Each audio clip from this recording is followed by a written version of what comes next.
straight here. Listeners, welcome back to another episode of the Lead Well podcast. This is Brandon Holland, your host, and really excited today. Excited to bring you a pretty cool episode. I know most of this audience is from this area. And so, with me today is someone who is well-versed in leadership, somebody who has a lot of leadership experience, somebody who has a lot of local government experience, one of my Appalachian brothers, Duncan. Welcome to the show. How are you, Brandon? I appreciate you doing this and inviting me on, and thank you for everything that you're doing, sharing the lessons. I've been listening to the podcast now for a little while, and you've had some really interesting guests and people I know personally, and it's always great to hear their stories. And I just thank you for doing this. And a lot of life lessons have been shared, a lot of important stuff. So if you're in the car or whatever you're doing, you're vacuuming, just put Brandon's podcast on, and you're going to learn something. That's right. That's the hope, anyways. But look, man, thank you for being on, first of all. And secondly, most of this audience is from Asheboro. And so, I felt only appropriate that we introduce them to their new city manager. But let's kind of go back to the beginning. How did this start for you? How did you get started in local government, and where the beginning happened? So I guess it kind of goes back to my grandfather and my father mostly. They were all very civic minded and involved in the community, in church, things like that. But Dad was a volunteer firefighter and was an officer in a small, poor rural department. We had to have fundraisers and pass the boot and put fuel in the trucks, have ramp suppers and ham breakfasts and all those things. So the sense of community engagement, partnered with the excitement, of driving a fire truck, being in a burning building, learning all those things, and the esprit de corps that comes with that kind of got it started. And so ended up at Appalachian State, started off at Virginia Tech. Grandfather got very ill, suffered several debilitating diseases as he got older. And so I felt like I needed to be closer to my grandmother to help so I could go to school and then drive back home if she needed me. My dad was traveling for work. My brother had left to go to Greenville to school. And so as I'm growing up, I'm part of the Appalachian University culture, but also Western North Carolina Appalachian culture. And so we're kind of a mixed group of folks from Germany, Scotland, Ireland, Wales, and Native American. And my mother's Native American, my dad's Scotch, Irish, and German. So you kind of, if you pull the DNA out of ancestry, it's all the same, like this giant group of folks that have this shared common DNA. And so you all kind of know each other when you're there. And similar speech patterns, things like that. So you go to Appalachian and it's not that much different. In fact, the people we played sports against in high school were now your college roommates, right? And so once rivals are now friends. So I go into class. I'm going to be prepared for the first day, and I go in early, trying to find my classroom. And dang, if I can't find my classroom, walk all over this building. It used to be the old Whitener Hall for your Appalachian guys. And walking around, I couldn't find it. I kept passing by this one door, and there's this professor with the big bushy eyebrows and the glasses down over his nose, and it was Dr. Marvin Hoffman, who we consider kind of the godfather of local government in North Carolina. And he's like, "Do you want to be a city or county manager?" And I said, "Hell no." I kind of knew what he was dealing with. And so Marv gets up, Dr. Hoffman, and he's kind of gruff, and he follows me out, and we go outside the building. You have to go all the way outside the building, around downstairs to the classroom. It was an annex that was built on, but you couldn't enter into it from the main building. One of those deals. Yeah. It was the old elementary school, and it was where the Appalachian State Teachers College taught teachers to be teachers, and then it was later transferred over to government use. And criminal justice and history was all in that building. Now it's a parking deck. So progress. Yeah. And so Marv happened to be my professor, like poli-sci 1100, And I was thinking I was going to law school and I was going to do my undergrad there. If I had good enough grades, I was going to Wake Forest to law school. Just kind of the North Carolina story, right? That's what I wanted to do. And so he started working on me by telling about all these stories, right? And he was a firefighter, and his dad was a firefighter. And he's telling about all the stuff that I could relate to. And he's using it in class as here are examples of what civil servants really do, what they commit to in life. Okay. And what it's really about. And so that started changing my mindset. I had all the exciting parts and the camaraderie parts, but then I had to find the purpose. And that's what Appalachian brought for me. And then, of course, you do an internship as part of your undergrad. I think you had to do 2 back then, but I did a long one in the town of Troy, not far from Asheboro, down in Uwaris. And so learned a lot there. And so they kind of throw you to the wolves. Troy is a great place. They interns live there. And you're part of the fire station, and you're riding with the police officers, and you're on the back of the sanitation truck, and you're reading meters, and you do everything that all the civil servants in the town do, and you work on budget. And then they give you this thing called Troy Fest, and it's this downtown street festival, and you have to organize it all, and you know nobody. And you're on the phone with senators, staffers in D.C. trying to organize, flyovers, because it's got to be this big thing, and you're getting fireworks and vendors and all of these things that today, I didn't realize till much later. It's like, I use those skill sets every day. And nobody taught you. It was like, here, jump in the water and go. Yeah. Appalachian taught you the vocabulary, but the internship taught you applied science. And I'm very grateful for that experience. And so went on through graduate school, and there was a whole cadre of people that are now famous in our profession now that I was there with. And so I was right behind Michael Peoples over in Gastonia. I was right behind Lloyd Payne. They were just a semester or 2 ahead of me. Lloyd's over at Concord. Brock Long, FEMA director. He and I were trading internships out, so we were only there about a semester at each time. But we were all in that same group. So it was a really neat experience, and I never will forget it. And I appreciate the university every day for that, and I appreciate my time here in North Carolina. So then, before I get out of graduate school, I get hired for the town of Troutman to be the town manager, and I actually finished my graduate degree while I was a manager there. And Roy Manus, who was the mayor of Troy, he's been very successful. I think the story is maybe 70 or so managers in the state came through the Troy internship program. Wow. So it's a pretty big crowd of guys and gals that went through that and some have even retired. And of course, I was there with Jamie Justice, and Kerry McDuffie was just in front of me. Tony Sears followed me there. So a lot of great people that are helping run this state every day all had a shared experience. Wow. I'm very proud of it. It doesn't mean a lot to anybody else, but it meant a lot to me. And my life experiences, after that, I was through high school, I worked the whole time. I worked in a 5-star Chinese restaurant out in the middle of nowhere called Beam's Chinese Restaurant. And if it's kind of locally famous, and 5-star restaurant in the middle of Avery County, North Carolina. Nobody ever heard of it, right? Yeah. And so kind of a unique place. People would actually fly into the Avery County airport, and I didn't have a driver's license, but the owner would send me out in his big Mercedes to go pick people up from their airplane at the airport and drive them over so they could eat a meal. And they had brown bags. It was dry county, and I had to load the coolers into the car, all that stuff. So got a lot of experience doing that, and then worked as a mechanic for a while. Then I went into the mining industry and worked in the mining industry and learned a ton from that while I was in high school and into college and into graduate school, and actually run an industrial wastewater treatment plant for about 5 years. So I understand wastewater, water, plumbing, water supply systems, distribution, licensing, all of that. So all of those work experiences paid off. And then I went into surveying and was a surveyor's apprentice for a summer. And that's a lot of hard work.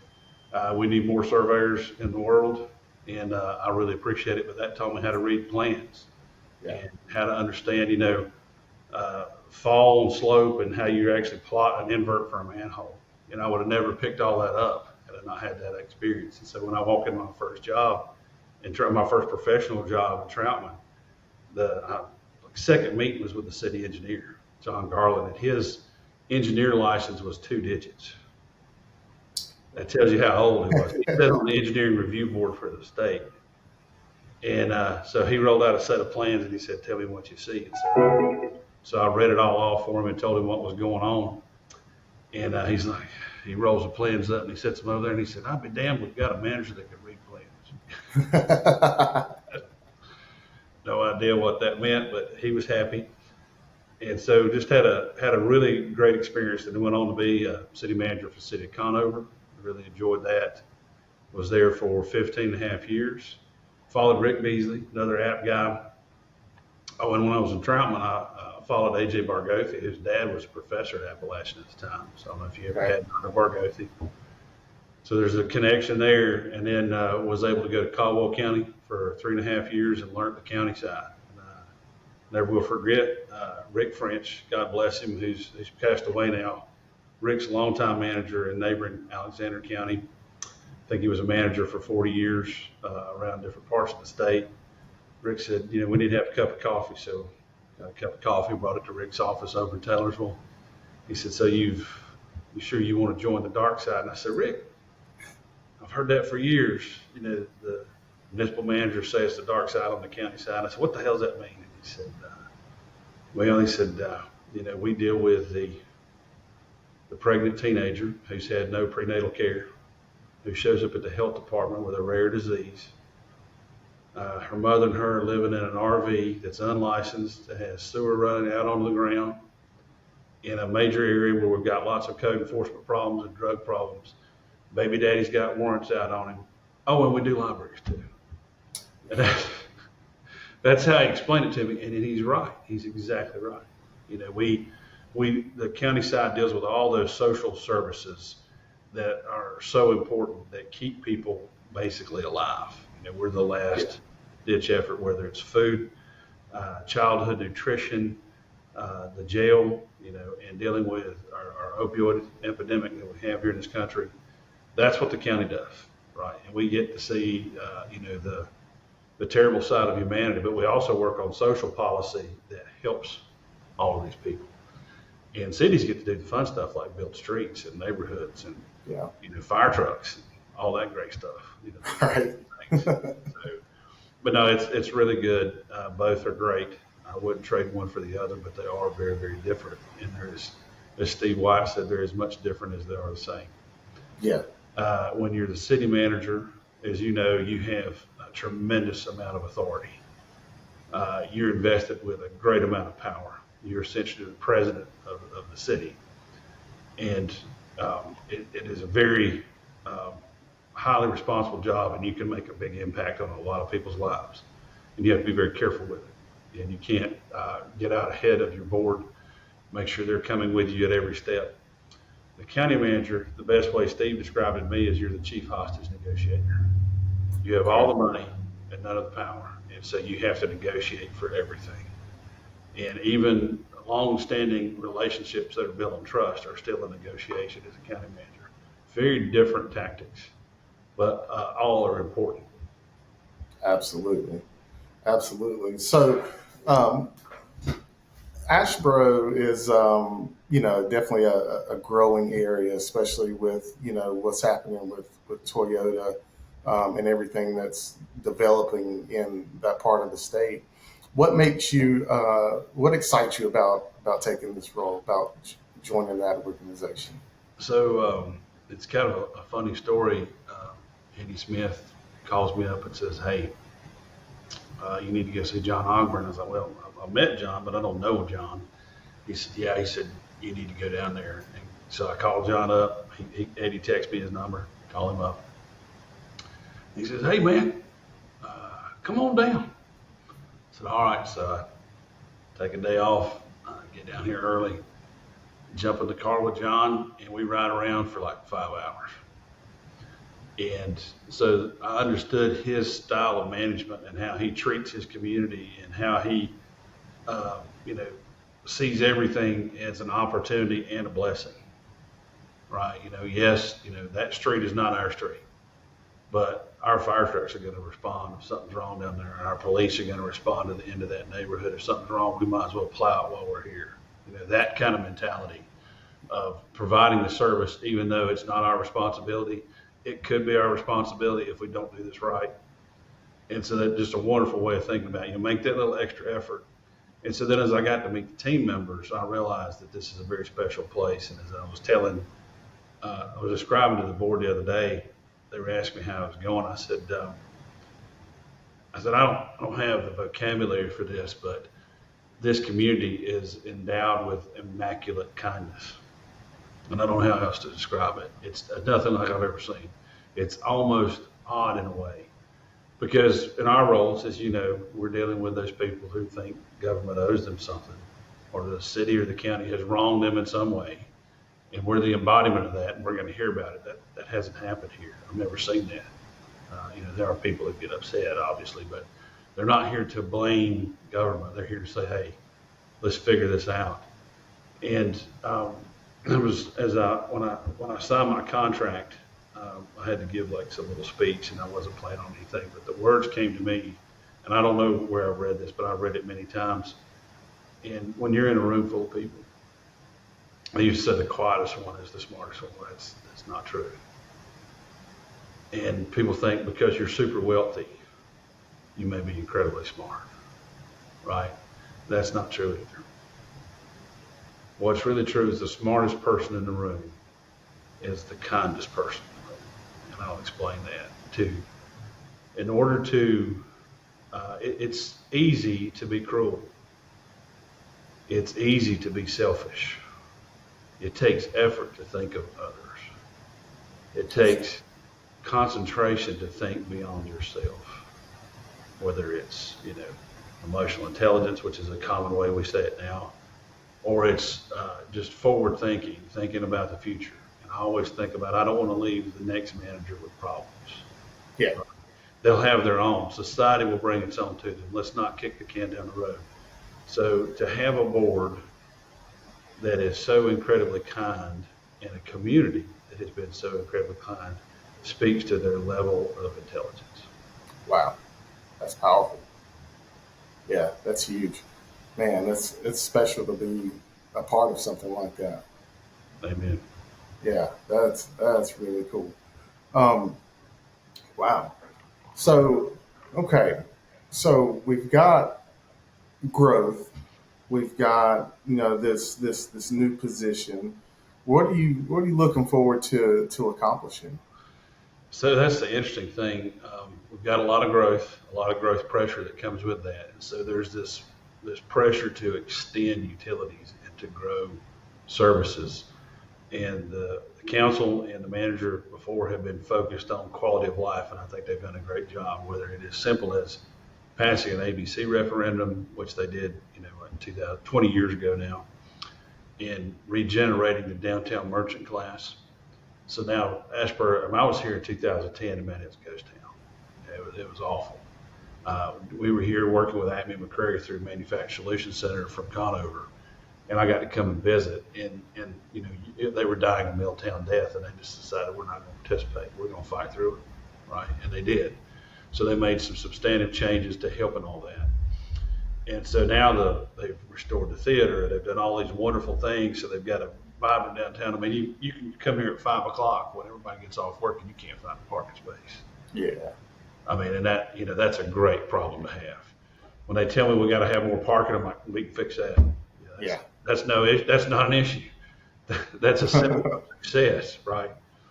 So for here, because it's an older town, I mean, the town was founded in 1786. And we've got substantial infrastructure that's 100 plus years old. And much of it is, post World War II, so now it's 70 and 80 years old.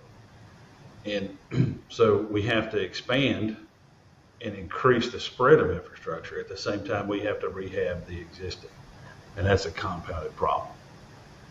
And then I think as a region, and you've probably already heard some of this, is that the Greensboro Triad High Point area is exploding from the nation. And we're one of the two major areas, kind of that that Raleigh to Charlotte corridor, and then if you go outside to Texas, between Austin and Dallas and Fort Worth, that's the two major growth areas in the nation for manufacturing, technology, you name it, and all the supply chain in between. That's where we're at. Okay. So that's important. And so Asheboro is right in the middle of all that. And so there's going to be this intense pressure for the reshoring of manufacturing. And if you think American manufacturing is a giant industry of itself. So the industrial plant has to grow substantially. And that competition for resources, brass, cobalt, steel, plastics, all of those escalate in price. And so the taxpayers and the ratepayers are going to feel that. I remember a fire truck, my first fire truck I spec'd when I was 19 years old. Right, and we spent $278,000. I thought it was going to bankrupt the fire department. And if you can get one under $900,000 today, that's a cheap fire truck. Yeah. Right. So the prices went up 400+%, almost 500% for the same vehicle in 20 years. But growth, the revenue growth hasn't come with that. So that's going to be interesting how we do that, how we achieve that. I think another thing is, and you've seen it in your career, is we've taken law enforcement from being guys who can ride, rope, and shoot to a profession. Mm-hmm. Right. They have advanced degrees. I mean, a minimum of an associate's degree now. BLET is basically a semester. It's pretty well going to go to a 2-year degree. And if you're at Appalachian, they have a fantastic 4-year BLET program.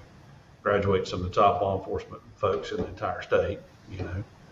We got some wonderful folks in Charlotte that are Appalachian grads. So you've got to figure out, okay, if we're mandating that law enforcement be a profession, then we've got to start paying them like a profession. Yeah. If you expect quality law enforcement in your community, then you better expect to pay. Yeah. That's just how it works. And so I think that's going to be a pressure that'll continue for a long time. Now we're lucky. Knock on wood, my vacancy rate here is less than 1%. But my average age, or length of service, I should say, is already at 30 years. Okay. So I'm going to have a potential for a significant amount of retirees and turnover. And just like any major agency, we've got 5 generations in the workforce. And every time one of those senior folks leave, yes, their productivity is down. There's no question. You and I know at the end of your career, you're going to be less sharp. But the institutional knowledge that walks out the door with them is irreplaceable. That's right. So when you got somebody that's been on the job for 45 years and you got somebody that's been for 45 days, it's a big difference. Yeah. So that's going to be a challenge I think we all face. But Asheboro as a community, we are diversifying. There's a large Hispanic population here, and they contribute to the community greatly. They have their own business. They have their own, manufacturing class. They're doing very well. They're thriving, and so that's something we have to pay attention to, and try to continue to engage them more and more. We've got our first Hispanic school board member, so I think we're going to continue to see that be a challenge for us all, and how we adapt, and become more accepting and encourage them to be a part of the community. I think athletics, especially amateur sports, is more of an industry than we realize. We maintain 7 baseball, softball fields. We maintain 9 soccer fields that are a combination football or lacrosse, and those fields are in constant use. And so I think, maintaining that infrastructure, they're all turf fields. Yeah. And it maintains a high level of use. And how do we fund that and continue to replace them and make sure we still have quality services? We've got a lot of natural beauty in the area, because it's just like being in the mountains. It's about 15 degrees warmer, but it's just like being in the mountains because of the Uaris, right? And you have all these rock formations. It's a really unique place, and supposedly they're the oldest mountains in the world that were formed volcanically. And so it's a unique landscape here. And Weather's great. So we got a lot of things, a lot of people, attracted to this area, and you've got 85, 74, 40, 321, 421, 64, 220, you name it. All the major roads are right here within 5 miles of us. So we're couched for explosion, and we've already improved. I think the staff was telling me something like last 18 months, over 3,000 residential units. Wow. We're issuing about 14 building permits a day. It's huge. Yeah, so it's getting to be pretty serious. And Yeah. how do you keep up with that? How do you have enough sanitation trucks? How do you have enough sanitation workers? How do you keep up with everything? Right. That's the growth. We're getting ready to build Fire Station 3. They said they were going to build it in 1990, and we're hopefully going to do that next year. So it's just a lot, but I'm looking forward to it. A lot of fun stuff. It sounds like it, man. It sounds like you got your work cut out for you. You're not going to be bored for sure. Definitely got a lot going on. I have to ask, have you been to the zoo yet? Not since I've been here, no. Okay. I've met with a lot of the staff, and I'm waiting on my official tour. And I've already had people ask me, can I get tickets? Heck yeah, we'll get you tickets. That's no problem. Everybody wants to know where the secret entrance is. Yeah. And how do you get in on some of the cool stuff? So I think the big thing is the zoo generates a lot of revenue for the community, and it was never in the city until last year. And the legislature said, "Oh, we're going to put it in the city," and so we now have a significant higher level of service. There's off-duty rangers, fire service. It was actually outside the fire district. Now we're primary response. Oh, wow. And then they consume a tremendous amount of water to feed, wash down, all the animals, and so in the enclosures, and so those rates got cut in half. So that was a nice hit to our budget. Oh, wow. Yeah. You have about $20,000 a month. So, Jeez. Things like that, and then even the local transportation authority is a very small van-driven system. Now they're moving into more of the dial ride service, which is like kind of Uber-like. And the first thing we want to do is be able to go to the hotels, and you stay parked there, and you take the local van service to the zoo, and it's free. Okay. And keep traffic down, keep parking down, and they're getting ready to open up and expand the zoo by 50% at the end of the year. So the Asia exhibits will open. Okay. And so there'll be a lot more traffic because of that. That's awesome. Yeah. That's awesome, man. Dude. So, what I think what we'll do is we'll come back for part 2, and we'll talk about some leadership. And to the listeners, hey, if you are interested in sharing your story, make sure you go to the podcast show notes. There's a discount code through HyperX. We're part of the HyperX community now. If you need headphones, if you need microphones, podcasting equipment, gaming equipment, make sure you check them out. And I've got a discount code for you there in the show notes. And Donald will be back for part 2.